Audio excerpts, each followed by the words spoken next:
Okay.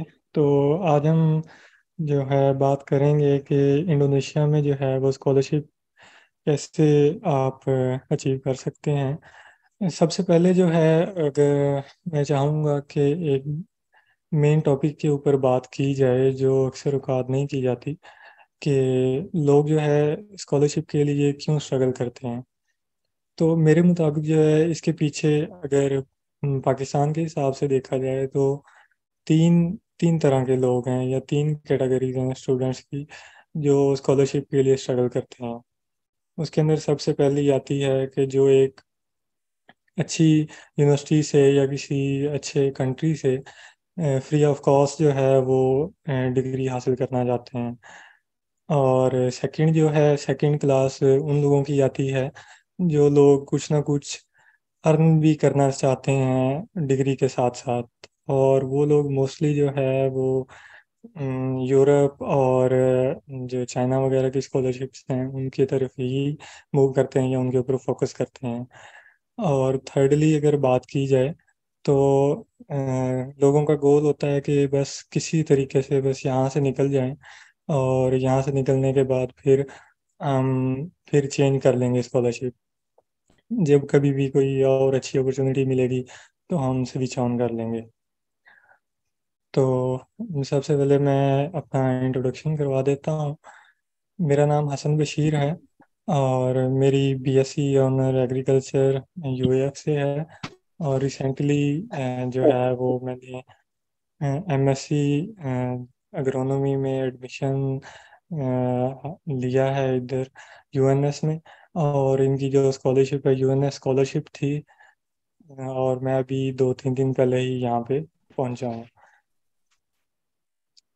तो एक Indonesia के बारे में एक कंसेप्ट पाया जाता है कि इंडोनेशिया एक गरीब कंट्री है। तो मैं थोड़ा सा ओवरव्यू देना चाहूँगा कि क्या वाकई इंडोनेशिया एक गरीब कंट्री है। नहीं, कभी भी नहीं। अगर आप देखें कि ग्लोबल इकोनॉमी के अंदर देखें तो इंडोनेशिया जो है वो यहाँ जाके फॉल कर रहा है, जबकि आपका पाकिस्तान यहाँ पे कहीं भी नहीं है। और अगर एशिया के अंदर देखा जाए तो एशिया के अंदर जो है वो आपका 5वें नंबर पे फॉल करता है इंडोनेशिया। और अगर south Asian east Asian countries की, एशियन जिनसे कहते हैं, उनकी बात करें तो उनके अंदर टॉप इकोनॉमी है। अ, जो इंडोनेशिया के अंदर one of the largest number of scholarships are in Indonesia. सबसे पहले जो है वो गवर्नमेंट बेस्ड स्कॉलरशिप सिर्फ और सिर्फ एक ही है, जो केएनबी स्कॉलरशिप है। और इस बार इसके अंदर बहुत ज़्यादा एप्लीकेशंस थी, क्योंकि कोविड के 2-3 साल जो है इनकी एप्लीकेशंस नहीं एक्सेप्ट हो रही थी। इन लोगों ने बंद रखा हुआ था ये प्रोग्राम। और अभी जब ये ओपन हुआ है इस साल तो बहुत ज़्यादा एप्लीकेशंस थी और ऑलमोस्ट इन लोगों ने सारी इवेलुएट भी नहीं की। उसके बाद जो है वो बाकी यूनिवर्सिटी बेस्ड स्कॉलरशिप होती हैं बाकी सारी। उसके अंदर यूआई ग्रेड है, यूएसआईएस है, यूआईआई है, यूआईएमएस है। ये सारी जो हैं ये डिफरेंट यूनिवर्सिटीज़ के नाम हैं। और यूनिवर्सिटी की अपनी जो है वो स्कॉलरशिप्स हैं। इसके अंदर जो मेरी जो सिलेक्शन हुई है करंटली वो यूएनएस स्कॉलरशिप है। हर यूनिवर्सिटी के अंदर जो है वो स्टिपेंड जो है वो वेरी करता है। किसी के अंदर जो है वो सिर्फ और सिर्फ आपको स्टिपेंड मिलता है और मील मिलता है या डॉर्मेट्री मिलती है। मोस्टली इनके अंदर एयर फेयर नहीं होता। आपको खुद जो है वो अपनी ट्रैवल कॉस्ट जो है वो खुद बियर करनी होती है। और कुछ यूनिवर्सिटी के अंदर जो है वो वीज़ा कास्ट भी खुद बियर करनी होती है, जो कि ऑलमोस्ट 1 लाख के करीब होती है। जैसा कि मेरी स्कॉलरशिप के अंदर भी ये लोग कवर नहीं कर रहे थे, तो ये मुझे खुद ही कवर करनी पड़ी है। तो अब ये जनरल ओवरव्यू है कि जितनी भी स्कॉलरशिप्स हैं वो तीन चीज़ें कवर करती हैं: ट्यूशन फ़ी, अकोमोडेशन और मंथली लिविंग अलाउंस। ये तीनों चीज़ें हर स्कॉलरशिप कवर करती है ऑलमोस्ट। और जो ऑप्शनल कवरेजेस हैं उसके अंदर एयर फेयर है, और वीज़ा एंड स्टे परमिट है, और मेडिकल इंश्योरेंस है। जो डॉक्यूमेंट्स रिक्वायर्ड हैं इसके लिए, उसके लिए मेन जो है वो सीवी है। सीवी इसलिए नहीं रिक्वायर्ड है कि हमने किसी प्रोफेसर को ईमेल करनी है, हमने एक्सेप्टेंस लेनी है। कोई कंसेप्ट नहीं है एक्सेप्टेंस लेने का।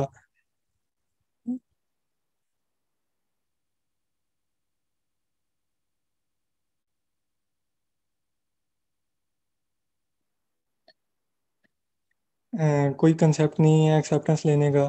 जस्ट आपने डायरेक्टली अप्लाई करना होता है जो भी स्कॉलरशिप होती है उसके अंदर। और आपका जो है वो एक कंप्यूटर बेस्ड टेस्ट होता है, इंटरव्यू होता है, और फाइनल रिजल्ट्स जो हैं वो अनाउंस होते हैं। सेकेंडली पासपोर्ट चाहिए। और इंडोनेशिया में अगर आपने कहीं पे भी अप्लाई करना है तो पासपोर्ट आपको लाजमी चाहिए। और एजुकेशनल डॉक्यूमेंट्स हैं जिसके अंदर अटेस्टेशन की कोई ज़रूरत नहीं है। जैसे चाइना के लिए आपको उसकी आईबीसीसी और A to Z वो सारी अटेस्टेशन चाहिए होती है HEC से। और बाकी वो यहाँ के लिए कोई वेरिफिकेशन नहीं रिक्वायर्ड है। उसके बाद ये लोग अब आइट्स वगैरह डिमांड करते हैं, लेकिन कोई इतनी ज़्यादा रिस्ट्रिक्शन नहीं है फिलहाल। लिखा होता है कि आइट्स चाहिए, लेकिन इंग्लिश प्रोफिशिएंसी सर्टिफिकेट पे ही ये लोग एक्सेप्ट कर रहे हैं फिलहाल भी। इस साल जितने भी लोग हुए हैं ऑलमोस्ट सारे ही EPC पे ही हुए हैं। और मेडिकल सर्टिफिकेट है। मेडिकल सर्टिफिकेट वही है जो चाइना वाला फॉर्मेट है। वो हमने बस बनवा के रखा होता है, एक ही बार बनवाया होता है जिसने भी अप्लाई करना हो। तो वही मेडिकल सर्टिफिकेट जो है वो इसके लिए भी एप्लीकेबल है। और रिसर्च प्रपोजल है, ये टेम्परेरी है। कुछ इतना खास इवेलुएट नहीं करते ये लोग रिसर्च प्रपोजल को। जस्ट इंटरव्यू में थोड़ा बहुत अगर बहुत ज़्यादा आप जो है वो अच्छा परफॉर्म नहीं कर रहे तो वो आपके रेलिवेंट कुछ ना कुछ पूछ लेते हैं कि आप जो है वो कॉन्फिडेंस आपका बिल्ड हो जाए, या हेजिटेट कर रहे हैं तो आपको लाइन पे लाने के लिए जो है वो उसके अंदर से पूछते हैं। वरना इस सारे प्रपोजल के अंदर से जो है वो कुछ भी नहीं होता।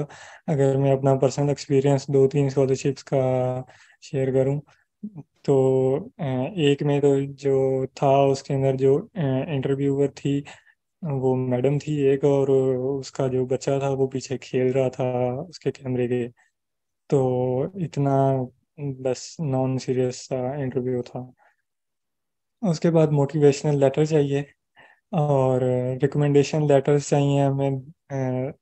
3 बनवा के रखें तो ज़्यादा बेहतर है, क्योंकि कुछ यूनिवर्सिटी KNB के अंदर 3 चाहिए। और जो है वो बाकी कुछ यूनिवर्सिटी के अंदर भी 3 चाहिए होते हैं, लेकिन 2 भी अक्सर जगह में चलते हैं। उसके बाद जो है वो एम्बेसी से रिकमेंडेशन लेटर चाहिए। और यही सबसे पहले हर स्कॉलरशिप के लिए जितनी भी इंडोनेशिया की स्कॉलरशिप्स होंगी, ये सबसे मेन चीज़। और यही जो है वो इसकी यहाँ से ही आपका जो एप्लीकेशन प्रोसेस है वो स्टार्ट होता है। अब अप्लाई कैसे करना है? तो अप्लाई करने के लिए सबसे पहला स्टेप जो है, आप एम्बेसी को ईमेल करते हैं सबसे पहले। तो मैं आपको ईमेल आपको स्टेप बाय स्टेप, ये है ईमेल। सिंपल जस्ट आपने 1-2 लाइंस की ईमेल लिखनी है। और उसके अंदर आपने बस उसके अंदर जो है टाइटल जो है उसके अंदर आपने जो स्कॉलरशिप है उसका नाम लिखना है लाजमी। और नीचे जो बॉडी है उसके अंदर भी आपने उसका नाम लिखना है, ताकि वाज़ेह हो जाए कि आप किस स्कॉलरशिप के लिए अप्लाई कर रहे हैं। अब वैसे उन्होंने अब और आसानी कर दी है कि हर यूनिवर्सिटी जो है वो एक जो है वो इनविटेशन लेटर जो है अपनी वेबसाइट के ऊपर, जब ओपन फॉर कॉल्स और कॉल्स ओपन होती हैं तो वेबसाइट के ऊपर जो है वो इनविटेशन लेटर जो है वो अपलोड कर देते हैं। आपने वो डाउनलोड करके तो इसी ईमेल के साथ अटैच कर देना होता है। वो ऑटोमेटिकली जो है वो उसको देख लेते हैं। उसके बाद जो है वो कुछ इस तरह का है, ये जो एम्बेसी आपको बना के देती है, ये प्योर ये इंडोनेशियन लैंग्वेज में है। और ये इस तरह वो बना के देते हैं। इसके अंदर जैसे कुछ भी नहीं है, जैसे हमने पोर्टल के अंदर अपलोड करना होता है। तो सर जब ये आ जाता है उसके अंदर वही डॉक्यूमेंट्स हैं, सीवी चाहिए होती है, उनको सीवी ईमेल करनी होती है। और उसके अंदर मैट्रिक, एफएससी और जो हमारी रिसेंट डिग्री है उसके, वो डिग्रीज हमें उनको भेजनी है। पासपोर्ट, स्कैंड पासपोर्ट, और सीएनआईसी, और इंग्लिश प्रोफिशिएंसी सर्टिफिकेट। उन्होंने अब यहाँ पे आइट्स और टोफल वगैरह मांगा हुआ है, लेकिन ईपीसी पे ही फिलहाल चल रहा है। ये अभी रिसेंट ही है, वासिफ हमारा क्लास फेलो ही है, उसने अभी एक वीक पहले अप्लाई किया था, तो उसको रिसीव हुआ है। और साथ में जो है वो हेल्थ सर्टिफिकेट चाहिए होता है। उसके बाद जो है सेकंड स्टेप के अंदर जो है फिर आप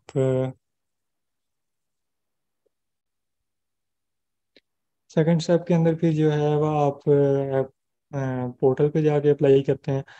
अब मैं पोर्टल पे लाजमी अप्लाई करके दिखाता किसी का, लेकिन मैंने कोशिश की थी कि कैंडिडेट मिल जाता, लेकिन किसी के डॉक्यूमेंट्स पूरे नहीं थे फिलहाल भी, तो वो नहीं पॉसिबल हो सका। लेकिन बहुत इजी है।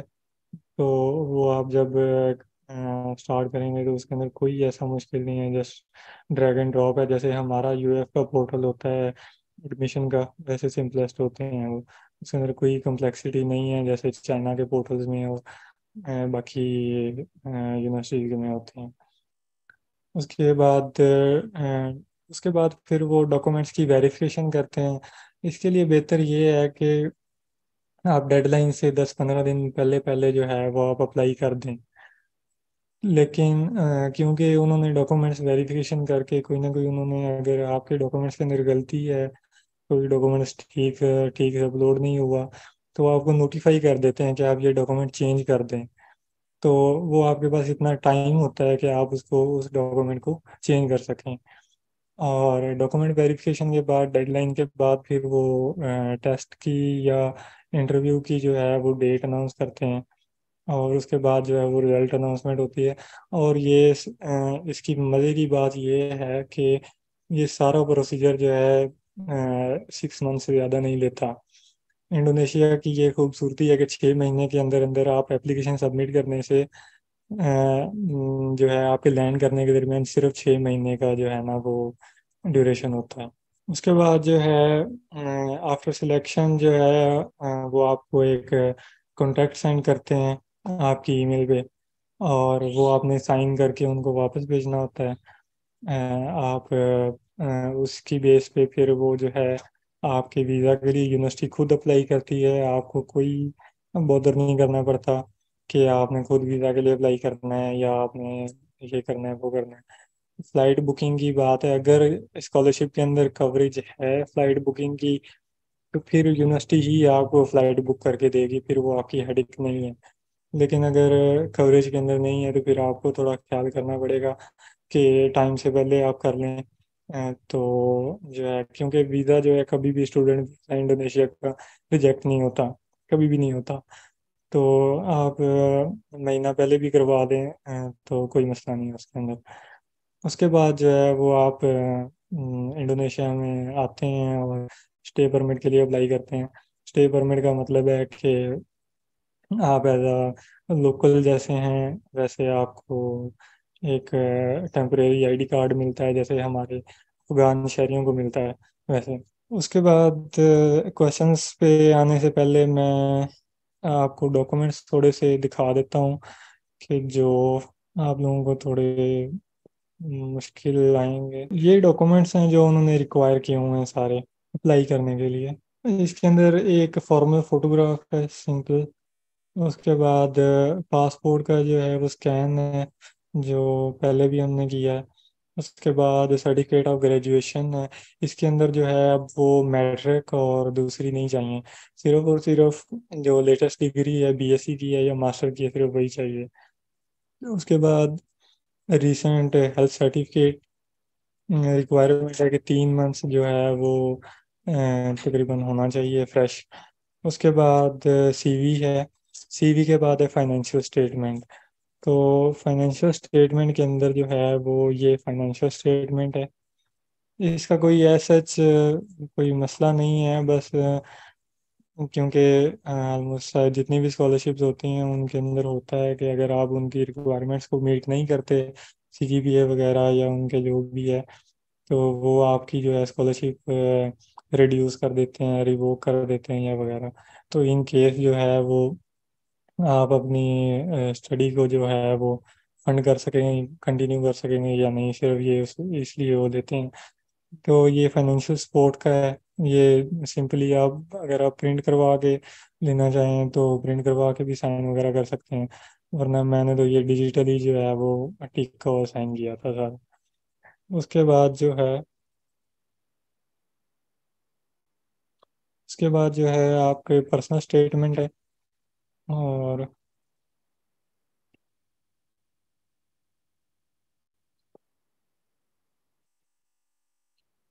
ये पर्सनल स्टेटमेंट है। और ये सारे फॉर्मेट्स जो हैं वो उस वेबसाइट के ऊपर सारे फॉर्मेट्स पड़े हुए हैं।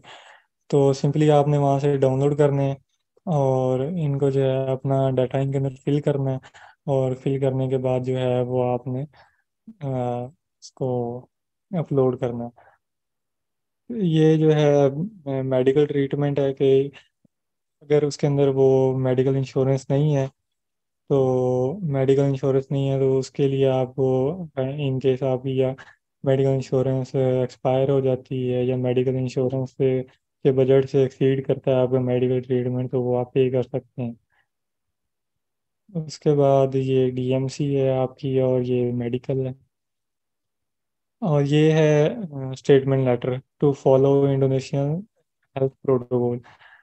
ऑलमोस्ट सारी दुनिया में ही अब चाइना तक ने जो है वो कोविड के खिलाफ रिस्ट्रिक्शन ख़त्म कर दी हैं, लेकिन इंडोनेशिया के अंदर अभी भी काफ़ी ज़्यादा रिस्ट्रिक्शन है कोविड की। तो इसलिए जो है वो ये भी रिक्वायर्ड है इसके अंदर। कोविड का जो है वो सर्टिफिकेट भी चाहिए उसके अंदर, जो बूस्टर डोज लगी होनी चाहिए आपको। बस ये है। और ये जो सारे डॉक्यूमेंट्स हैं इनके सैंपल्स जो हैं ये यहाँ पे इस लिंक के ऊपर पड़े हैं। ये इस लिंक के ऊपर क्लिक करके आप जाएंगे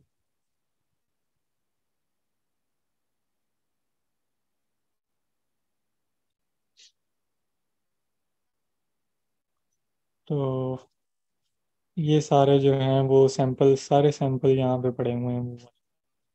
आपने जस्ट जो जो आपको चाहिए वो यहाँ से आपने डाउनलोड करने हैं और उनको प्रिंट करना है, फिलअप करना है और स्कैन करके दोबारा से आपने अपलोड करना है।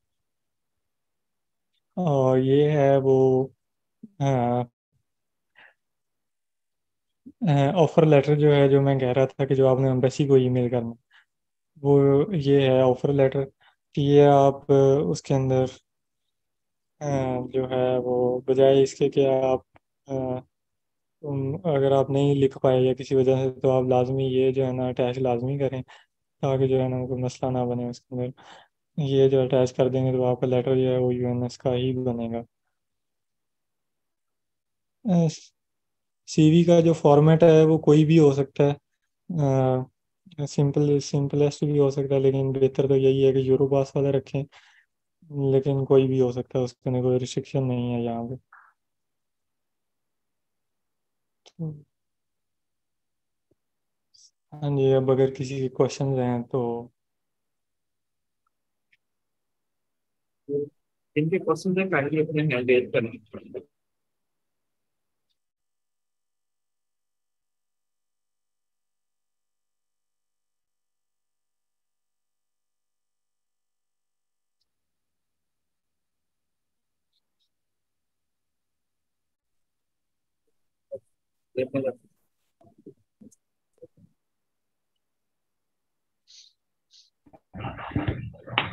वालेकुम सर, मैं ऑडिबल?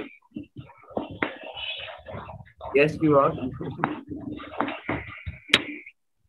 यस सर, मेरा सवाल ये है कि आपका स्टिपेंड कितना है, क्योंकि आपका UNS पर एडमिशन हुआ है ना।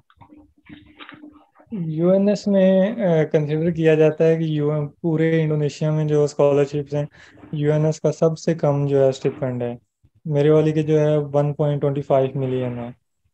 तो जो है बाकी अगर KNB की बात करें, तो KNB के अंदर जो है वो स्टार्ट होता है 3.5 से, 3.5 मिलियन इंडोनेशियन रुपया से।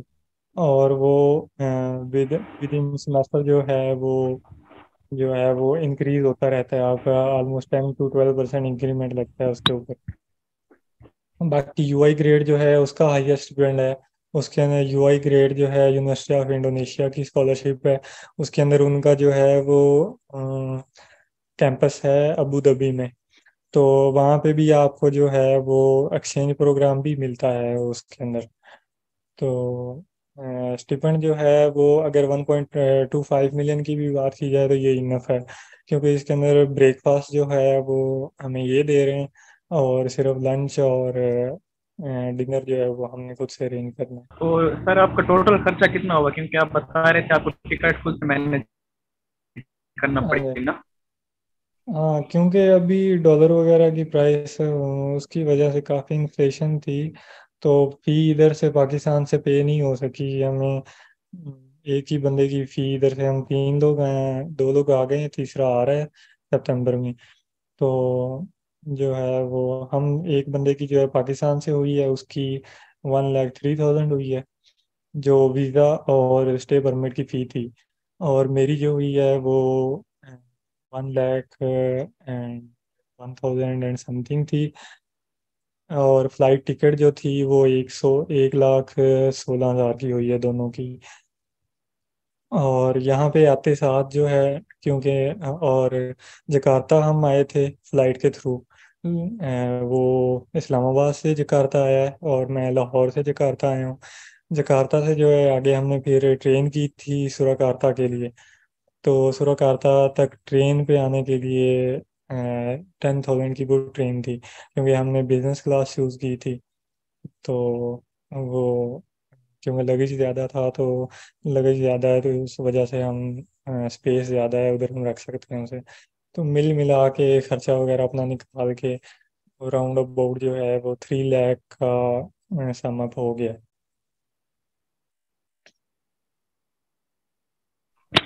और सर केएनबी में तो 100% फुल स्कॉलरशिप भी मिल जाती है ना, फुली फंडेड मीन से कुछ खर्चा भी नहीं होता हाँ, उसमें। के एन बी तो फुली फंडेड है ना, बस वो यही बताया कि उसके अंदर उन्होंने इस बार इतनी उसके अंदर एप्लीकेशन थी कि वो इस बार सारी इवेल्युएट कर ही नहीं पाए। हालांकि मेरी एप्लीकेशन थी वो उनकी 19 को ओपन हुई थी और मेरी 21 को सबमिट हो गई थी एप्लीकेशन, लेकिन मेरी तक इवेलुएट नहीं हुई उसके अंदर। तो पता नहीं किस हिसाब से किए उन्होंने, क्या किया क्या नहीं किया। नेक्स्ट ईयर पता चलेगा उनका क्या हिसाब था। और सर आपने सीएससी या किसी और स्कॉलरशिप में भी अप्लाई किया था या बस इंडोनेशिया के लिए अप्लाई किया। सॉरी, समझ नहीं आई। जी मैं कह रहा था कि आपने इंडोनेशिया के अलावा किसी और कंट्री की स्कॉलरशिप के लिए भी अप्लाई किया था, जैसे सीएससी चाइना की हो गई या कोई और कंट्री। यार ये थोड़ा सा, एक्चुअली मैं शुरू से जो है ना वो ट्राई इंडोनेशिया के लिए कर रहा हूँ। मैंने कभी किसी और कंट्री के लिए ट्राई किया ही नहीं। उसके लिए मल्टीपल रीजन हैं, जो मैंने सबसे पहले जो कैटेगरीज के अंदर सबसे पहली कैटेगरी बताई थी, कि लोगों का थोड़ा सा इरादा होता है कि यहाँ से निकलें डिग्री करके वहाँ पे थोड़ा बहुत सेटल होना है। या इंडोनेशिया के अंदर जो है ई कॉमर्स, जो है ई कॉमर्स मार्केट बहुत अच्छी है, वेल डेवलप्ड है। आपने जो है वो अगर हमारे भी दराज वगैरह जो है और ये वो काफ़ी ज़्यादा हमें चूना तो लगा रहे हैं, लेकिन अगर हम यहाँ पे बैठे सब्जी ऑर्डर करते हैं, आलू ऑर्डर करते हैं, तो विद इन 5 मिनट्स हमारे गेट पे जो है ना वो हमारा ऑर्डर आ जाता है। और कोई डिलीवरी चार्जेस नहीं है। सिंपली जो है वो जो प्राइस है उस प्राइस पे आपको वो डिलीवर होगा। तो इस वजह से जो है, और बाकी भी ये एक सिंपल एग्जांपल है, लेकिन बाकी भी ई कॉमर्स मार्केट जो है वो बहुत स्ट्रांग है। तो मैं तो खतरे में पड़ जाऊंगा ये बात करके, बस समझ जाएंगे।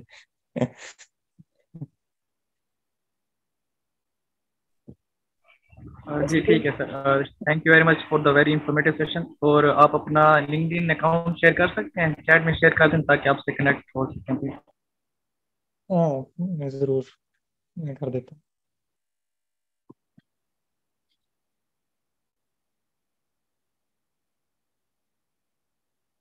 ये क्वेश्चन है कि होप सर्टिफिकेट की बेस पे अप्लाई कर सकते हैं। हमजा भाई नहीं, होप सर्टिफिकेट की बेस पे नहीं अप्लाई होगा।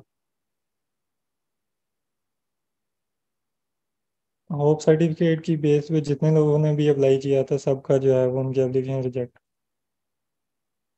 और सर पे पूछना है certificate of Indonesian language proficiency ये कहाँ से मिलेगा। ये जो है ना, उन्होंने मांगा हुआ है अगर, क्योंकि यहाँ पे जो ज़्यादातर जो अप्लाई करने वाले ना अभी तक पाकिस्तानियों को, पाकिस्तान अभी तक इसी में ही रहे हैं कि इंडोनेशिया गरीब कंट्री है। उनको लगता है कि बस मलेशिया जो है ना उसका रिंगड़ थोड़ा सा ज़्यादा है, तो मलेशिया जो है ना वो अमीर है, इंडोनेशिया गरीब है क्योंकि उसकी करेंसी लो है। तो इधर कभी कोई आया ही नहीं है यहाँ पे। Afghanistan, Syria, Yemen, Saudi Arabia और कहाँ कहाँ से पता नहीं यहाँ पे आके लोग जो है ईस्ट तैमूर से सारे स्टूडेंट्स आके बैठे हुए हैं यहाँ पे ऑलरेडी। हम इस यूनिवर्सिटी में हम पहले तीन हैं जो पाकिस्तानी अभी आए हैं, पहले तीन हैं हम इस यूनिवर्सिटी में।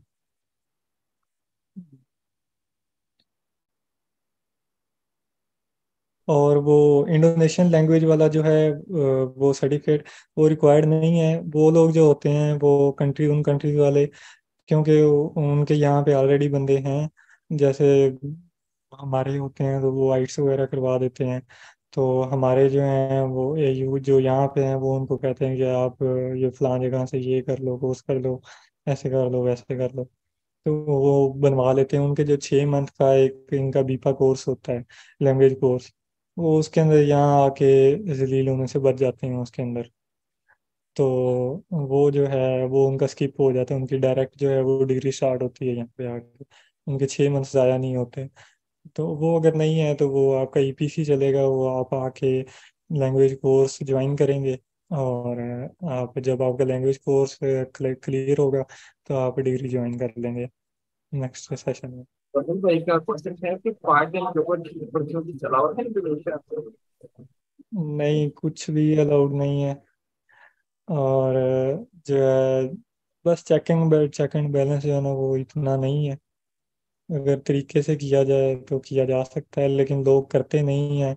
जो के एन बी वाले अभी तक तो पाकिस्तानी जो ज़्यादा थे वो थे के एन बी के या यूआई ग्रेड के। तो उन लोगों को स्टिपेंड ही इतना मिलता है कि वो लोग कहते हैं कि भाई हमें खा लिया, पी लिया, सो लिया और बस, हमें और कुछ नहीं चाहिए। पिछले पूछते नहीं है और यहाँ की हमें फिक्र नहीं। तो चेक एंड बैलेंस कोई नहीं है। अगर आप करना चाहें तो आप कर सकते हैं। यहाँ पे लोगों ने बाइक्स रखी हुई हैं अभी यहाँ पे, जो हैं सीनियर हैं हमारे, उन्होंने रखी हुई हैं। और वो जो है वो ये दो तीन हैं इनके जो हैं ऑनलाइन, जैसे हमारी इन ड्राइव और उबर वगैरह है यहाँ पे, ग्रैब और कोजेक के नाम से है, वो चलाते हैं उसके ऊपर। The question from Papa saying at least we are in still first year, so we can apply for a doctorate degree this year. Doctorate degree के लिए जो है वो इनके इतनी ज़्यादा स्कॉलरशिप नहीं है। पीएचडी के लिए हैं, डॉक्टरेट के लिए नहीं है, ऑलमोस्ट नहीं है। आती है कभी कभी कभार एक आध सीट आती है बस। इसमें क्वेश्चन आया कि हमें टीचर की एक्सेप्टेंस भी रिक्वायर होती है। नहीं है, नहीं एक्सेप्टेंस नहीं रिक्वायर्ड। किसी की भी, किसी प्रोफेसर की एक्सेप्टेंस नहीं रिक्वायर्ड, किसी भी स्कॉलरशिप के अंदर नहीं रिक्वायर्ड। और असली कौन कौन से डिग्री प्रोग्राम हमने वहाँ पर स्कॉलरशिप के अंदर। हमजा भाई एक्चुअली जो है ना वो डिग्री प्रोग्राम की बात की जाए तो बैचलर के अंदर अब एग्रो टेक्नोलॉजी के नाम से जो है ना मोस्टली यहाँ पे प्रोग्राम है। एग्रो टेक्नोलॉजी उसके अंदर जो है मोस्टली ये ब्रीडिंग ही बढ़ाते हैं। और जो एग्रोनॉमी का है उसका भी टाइटल एग्रोनॉमी ही है, लेकिन उसके अंदर भी फिर सॉइल साइंस, ब्रीडिंग, पैथोलॉजी और ए टू जी सारे हैं। लेकिन मसला ये है कि ये चीज़ मैं कंफर्म करके आया हूँ। हमारे एचईसी वाले जो हैं अगर किसी का वापस आने का प्लान है तो वो इस बारे में केयरफुल रहे। ये सिर्फ इंडोनेशिया के लिए नहीं, कहीं भी अपनी डिग्री जो है वो करने के लिए, सिलेक्ट करने के लिए कि उन्होंने बस डिग्री का टाइटल देखना है, आपने वहाँ से क्या डिग्री का टाइटल है वहाँ पे, और उसके हिसाब से जो पाकिस्तान में उसके नाम के साथ एक दो हरफ के साथ मिलती जुलती डिग्री होगी, उसकी इक्वलेंस का आपको लेटर बना के दे देंगे।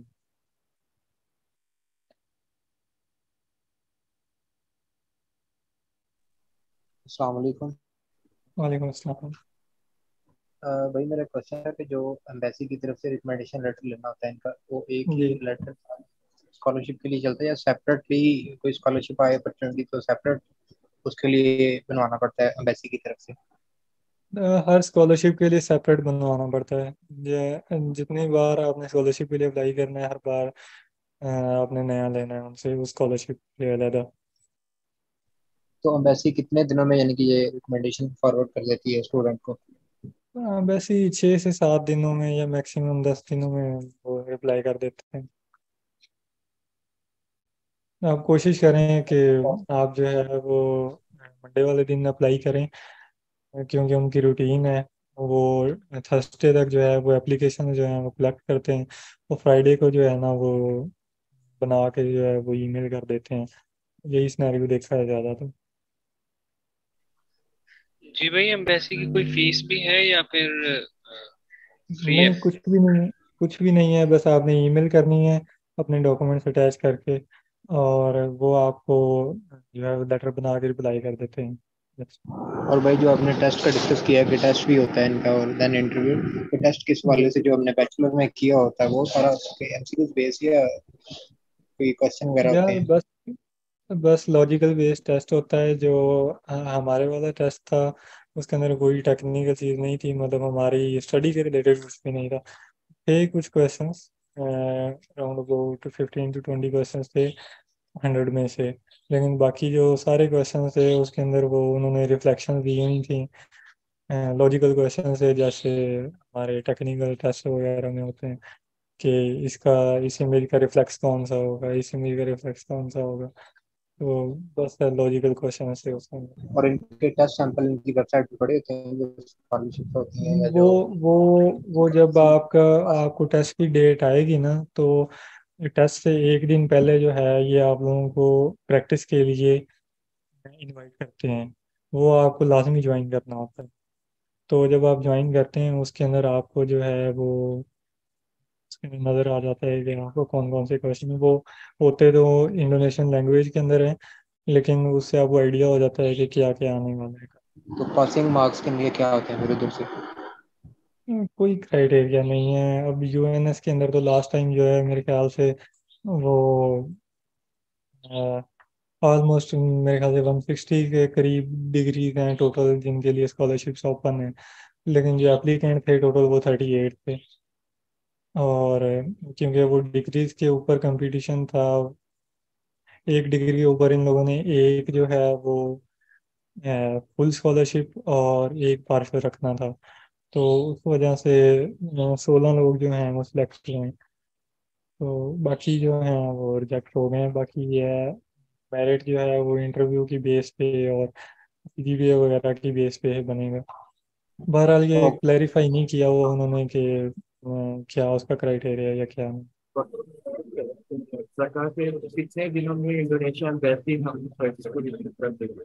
हाँ, 6 से 7 दिनों में आ जाता है, 1 वीक मैक्सिमम। लेकिन जब वो अगले साल नेक्स्ट ईयर जनवरी में स्टार्ट होगी तो तब, क्योंकि ये जितनी स्कॉलरशिप्स मैंने बताई हैं ये सारी तब ओपन होती हैं, तब थोड़ा सा टाइम ज़्यादा लगता है। तो रश ज़्यादा होता है, लेकिन तब कोशिश करनी चाहिए थी कि इन एडवांस ही जो है ना जितना जल्दी अप्लाई हो सके उतना जल्दी ईमेल को कर दें। अभी तो कोई नहीं, बस एक यही ओपन है तो इसके ऊपर ही हो सकता है। एक क्वेश्चन कि एट ए टाइम कितने स्कॉलरशिप अप्लाई कर सकते हैं मतलब इंडोनेशिया में? कोई लिमिट नहीं है, जितनी भी मर्जी करें। लेकिन जब आप एक पे सिलेक्ट हो जाएंगे उसके बाद आप किसी और पे ना स्विच कर सकते हैं ना आप किसी और पे अप्लाई कर सकते हैं।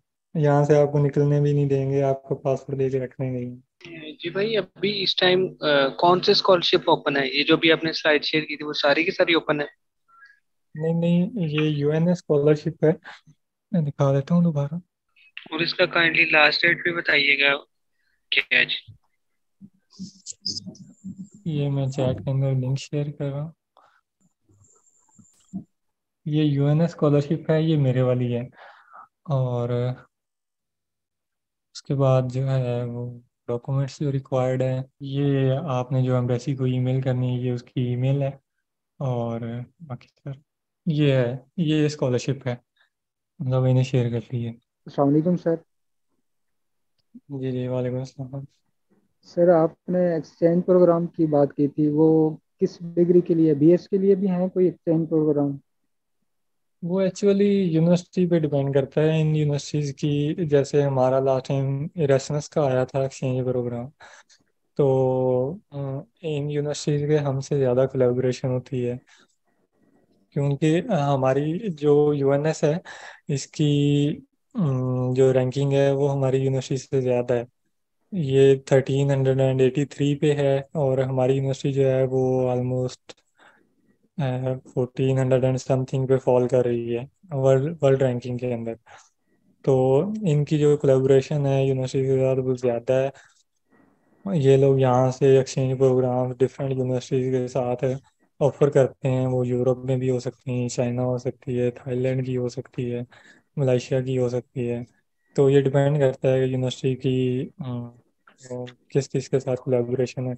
ये इंफॉर्मेशन वेबसाइट्स के ऊपर होती है, लेकिन वो जो है वो इंडोनेशियन लैंग्वेज के अंदर वेबसाइट ज़्यादा अच्छे से वर्क करती हैं। जब हम उनको इंग्लिश में ट्रांसलेट करके या वैसे चेंज करके करते हैं, तो वो सारी इंफॉर्मेशन शो नहीं करते। और हम भी खानों के बता दें इंडोनेशिया के कैसे खाने हैं। यार खानों का एक्सपीरियंस ये है कि पानी जो है वो सूटेबल नहीं है। वो ये लोग जो है वो खुद फिल्टर करके, कराची वाला हिसाब है क्योंकि कोस्टल एरिया है, तो वो आपको आते साथ एडजस्ट करने में टाइम लगेगा।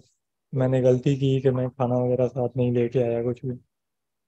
तो उसके बाद जो है वो डिफ़िकल्टीज हैं डेफिनेटली, लेकिन अगर आप उन डिफ़िकल्टीज को फेस कर सकते हैं, तो आप वर्ल्ड क्लास जो है इन्वायरमेंट के अंदर जो है वो आप कर सकते हैं।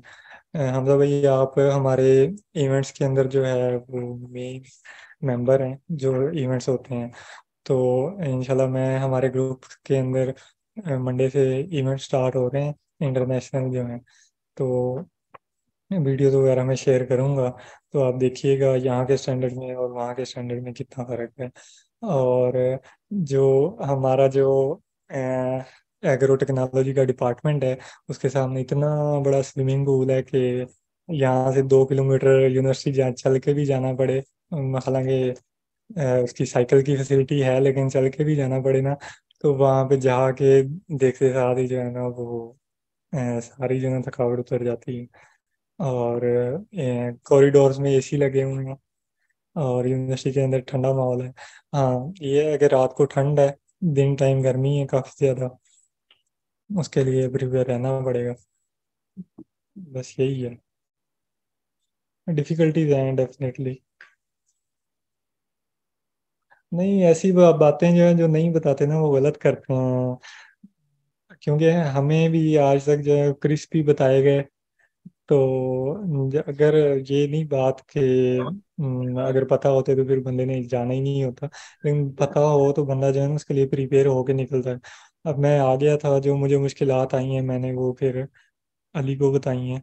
मोहम्मद अली जो आया है अभी, आज पहुंचा है वो, तो वो मेरे से ज़्यादा इजी पहुंचा है। तो अब उसको जो थोड़ी बहुत मुश्किलें पेश आई हैं, अब हमारा तीसरा बंदा सितंबर में आएगा, उसको हमने सारा बता दिया है, तो वो और आसानी से आएगा। तो ये चीज़ें जो हैं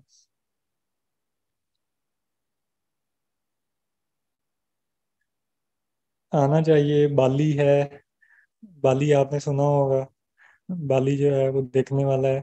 हमारे कश्मीर, हम कश्मीर को जन्नत नज़ीर वादी कहते हैं, लेकिन अगर आप बाली देखें तो आप कश्मीर को भूल जाएंगे, अपने नॉर्दर्न एरिया को भी भूल जाएंगे। तो अगर किसी ने असली वाली जन्नत देखनी है तो उसे आना चाहिए ज़रूर इंडोनेशिया। नो, नहीं, वो कैपिटल नहीं है, कैपिटल जकार्ता है, लेकिन बाली जो है वो one of the world largest tourist place है।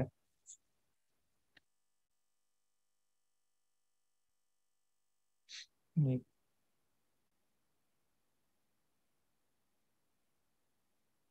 किसी का क्वेश्चन है तो काइंडली पूछिए, अदरवाइज सेशन को कंक्लूड करते हैं। सर आगे एक्सचेंज प्रोग्राम्स जो हैं उनमें कुछ रेस्ट्रिक्शंस तो नहीं होती, मतलब इरास्मस पे जाने के लिए या यूरोप के लिए कोई और आगे आए तो हम इजीली जा सकते हैं ना, और फिर वापस इंडोनेशिया में अपनी डिग्री भी कंप्लीट कर सकते हैं ना? नहीं, क्योंकि वो तो आपको यूनिवर्सिटी भेजेगी ना, और अभी कुछ खास इंफॉर्मेशन नहीं है अभी हमारे पास। सुना है सीनियर से आते साथ के एक्सचेंज प्रोग्राम्स हैं इनके, डिफरेंट हैं। उसका यूनिवर्सिटी ऑफ इंडोनेशिया का तो पहले ही पता था कि उसका कैंपस है उधर दुबई में। तो उधर जो है वो उसका उधर तो एक्सचेंज प्रोग्राम हर हालत में हो ही जाता है। जो इंटरनेशनल स्टूडेंट्स होते हैं उनका चांस भी ना भी बन ही जाता है। लेकिन बाकी यूनिवर्सिटी का वो जो है वो डिपेंड करता है।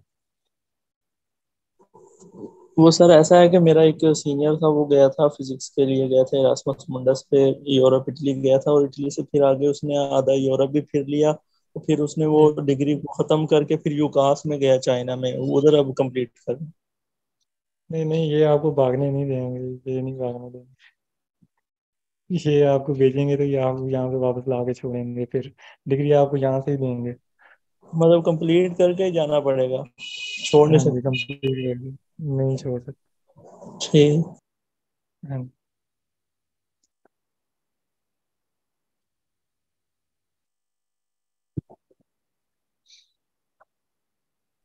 सर अपना लिंक्डइन लिंक शेयर कर दें, वो हम कनेक्शन कर लें प्लीज। अह, अभी ओके, मैं शेयर कर दूंगा, हमजा भाई के साथ शेयर कर दूंगा। तो हमजा भाई फिर आपके साथ शेयर ग्रुप कर। में ठीक। ठीक। हसन भाई, इधर पाकिस्तानी कम्युनिटी है ज्यादा कोई नहीं? हमजा भाई काफ़ी है पाकिस्तानी कम्युनिटी, लेकिन ज़्यादा जो है वो केपीके से हैं। जो पठान है वो ज़्यादा हैं, और अफगानी ज़्यादा हैं। हाँ जी। पठान बहुत है, जितना जितना चाहिए जो है ना किलो के हिसाब से मिल जाएंगे आप।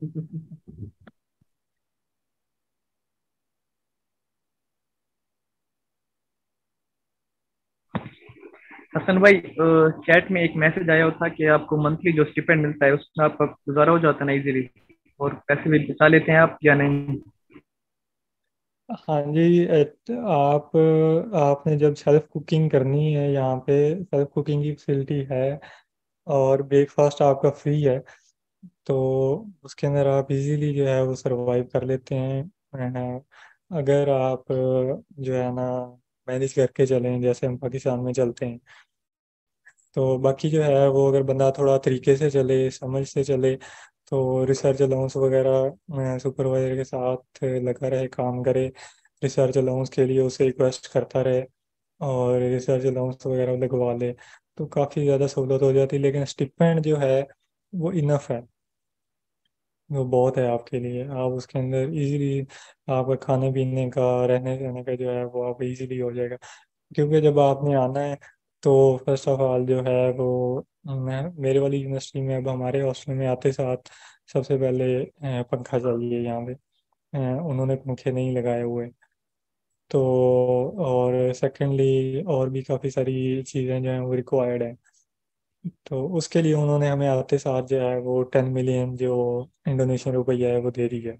उसके अंदर हमने जो अपनी चीज़ें लेनी है वो हम आहिस्ता आहिस्ता उसके अंदर से बाय कर रहे हैं। और जो हमारी इनिशियल परचेजिंग है वो उसमें से हो जाएगी, और उसमें से भी बचत आ जाएगी। जब उसके बाद जो है वो हमें इसी मंथ का जो है वो अगस्त का ही स्टिपेंड भी मिल जाएगा साथ ही। तो मंथ टू मंथ जो है वो कोलेबोरेट करते करते जो है वो हो जाएगा, एडजस्ट हो जाता है। वैसे 1.25 मिलियन की अगर एक मंथ की ड्यूरेशन की भी बात करें तो इनफ है। क्योंकि आपसे वो खाने जो इनके हैं वो तो मुश्किल से ही खाए जाए, मेरे से तो नहीं खाया गया अभी तक। तो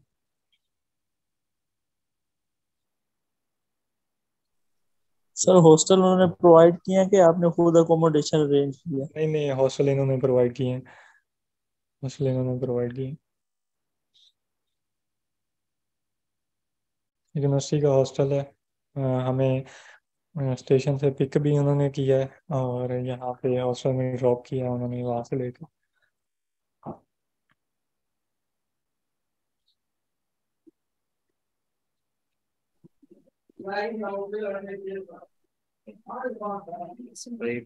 I guess सारे क्वेश्चन कैंसिल आपने दे दिए। Sir excuse me sir, variety क्या देखते हैं वहाँ स्टूडेंट्स की? मतलब जैसे देखते हैं ना कि बहुत अच्छे अच्छे कंट्रीज से बहुत वेल ग्रूम्ड वेल डेवलप्ड लोग आते हैं, पढ़े लिखे और बड़ी बड़ी फैमिली से। तो इधर वर्सटैलिटी और ये जो वैरायटी है कैसी है स्टूडेंट्स की? वैरायटी की अगर बात करें तो उसके अंदर मैं कोई कमेंट नहीं कर सकता क्योंकि मेरी अभी तक जजमेंट नहीं है इस बारे में।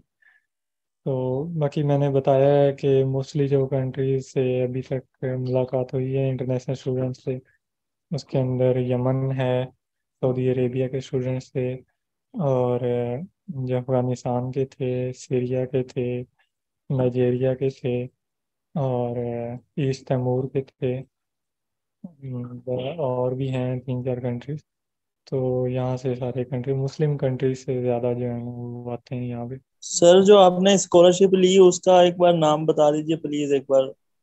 UNS scholarship. Thank you. जी हसन भाई, बहुत बहुत शुक्रिया, जज़ाकल्लाह खैरा आज के सेशन के लिए। उम्मीद करता हूँ कि जैसे आप गए हैं स्कॉलरशिप पे, उम्मीद है कि इंशाल्लाह जो है आने वाले नेक्स्ट हमारे जूनियर्स भी जो है वो स्कॉलरशिप को अवेल करेंगे। और बहुत बहुत आपको भी मुबारक हो। अल्लाह ताला आपको इसी तरह जो है मजीद कामयाबियों से नवाजे। जज़ाकल्लाह खैरा। तो इसी के साथ जो है ना हम इस सेशन को कंक्लूड करते हैं। और जब भी आप इंडोनेशिया से वापस आए तो यार मेरा गिफ्ट नहीं भूलना। इंशाल्लाह, मेरा कप भी उधर ही पड़ा है अभी। अल्लाह हाफिज़, अस्सलाम वालेकुम। अल्लाह हाफिज़।